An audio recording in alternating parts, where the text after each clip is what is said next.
শীতের আগমনী হাওয়া বইলেই একসময় বাংলার পাড়া মহল্লায় শুরু হয়ে যেত ধনকরদের ব্যস্ততা। তুলোর স্তূপ, ধুনার কাঠের পাটাতনের তাল লয়ে ভেসে বেড়ানো সরেলা মিহিরোয়া, সব মিলিয়ে শীত আসার আলাদা এক বার্তা ছিল লেপ তোষক তৈরির শব্দ। কিন্তু সময় বদলেছে। এখন বাজার দখল করছে আধুনিক কারখানায় তৈরি কম্বল, ম্যাট্রেস। এরপরও শীতের শুরু থেকে সামান্য হলেও জেগে ওঠে ধনকরদের কর্মচাঞ্চল্য। কেউ দোকানে, আবার কেউ বাড়ি বাড়ি গিয়ে এখনো ধরে রেখেছেন পূর্বপুরুষের এই পেশা। উত্তর চব্বিশ পরগনা জেলার বসিরহাট থেকে সুন্দরবনের বিভিন্ন জায়গায় গ্রাম্য এলাকায় দেখা যায় লেপ তোষক তৈরির দৃশ্য। তুলা স্তূপ করে তার ওপর চ্যাপ্টা কাঠের পাটাতন দিয়ে ধুনতে ধুনতে কারিগরের হাতের ছন্দে উড়ে বেড়ায় তুলোর নরম রোয়া। পরে সেই তুলো ঢোকানো হয় নানা রঙের কাপড়ে তৈরি কভারের ভেতর। তারপর শুরু হয় সূক্ষ্ম সুই সুতোর কাজ, যাতে বাধা পড়ে নরম তুলো আর তৈরি হয় এক একটি লেপ তোষক, অতি পরিচিত বাঙালির শীতের সঙ্গী।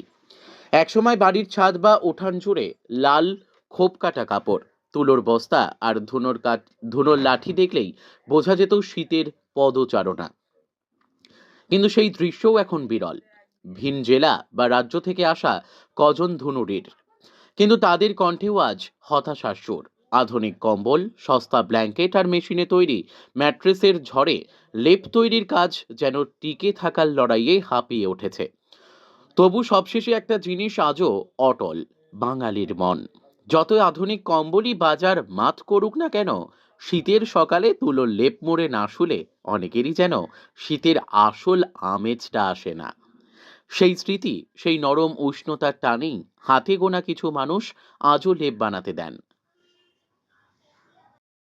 না কেন? ওই একটা গুলিয়ে উঠিয়ে আমার লগে লেপে কাজ মার খাই গেল। কোথা থেকে আসো? বিহারে ছাপড়া জেলা। রুজি রোজগার হচ্ছে না এখন? না, খুব হচ্ছে না। কম হচ্ছে? কাজ হচ্ছে না, কোনোদিন হচ্ছে কোনোদিন হচ্ছে না। ও, কি নাম আপনার? ফিরোজ, ফিরোজ কি? মোহাম্মদ ফিরোজ। কোথায় থাকেন? হিঙ্গলগঞ্জ। একটু লেপে কাজটা কমে গেছে, তোষকে কাজটা ঠিক আছে। রুজি রোজগার কেমন? ও আগেরই মতন একটু কম। কোথা থেকে আসছেন আপনারা? আমরা বিহার থেকে আসি। কোথায় কোথায় যান, কোন কোন গ্রামে? আমি হিঙ্গলগঞ্জ থেকে নিয়ে স্বরূপকাঠি কেথাচক অবধি সব গ্রামে ঘুরি। আপনারা এখানে থাকেন? হিঙ্গলগঞ্জ বাজারে থাকি। কি নাম আপনার? আমাদের নাম মোহাম্মদ আখতার। কোথায় বাড়ি বললেন? বিহারে ছাপড়া।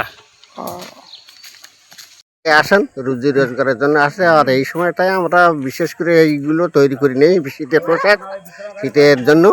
তা ওনাদের ব্যবসায় এইটা, আর ওনারা রুজি রোজগারের এইটাই ওনাদের ব্যবসা। তা ওনারাও আসেন, সেই মতো আমরাও করিনি। করে নিচ্ছেন আপনারা? তোষক, লেপ এইসব করিনি, এবং ঠান্ডা বালিশ তৈরি করে দেয়। আপনাকে ঠান্ডা লাগছে? হ্যাঁ, ঠান্ডা, এধারে ঠান্ডা পড়ছে এখন, আস্তে আস্তে ঠান্ডার মৌসুম, ঠান্ডা আসছে, এই জন্য আমরা করে নিচ্ছি। এবং নাম শুভেন্দু পাল।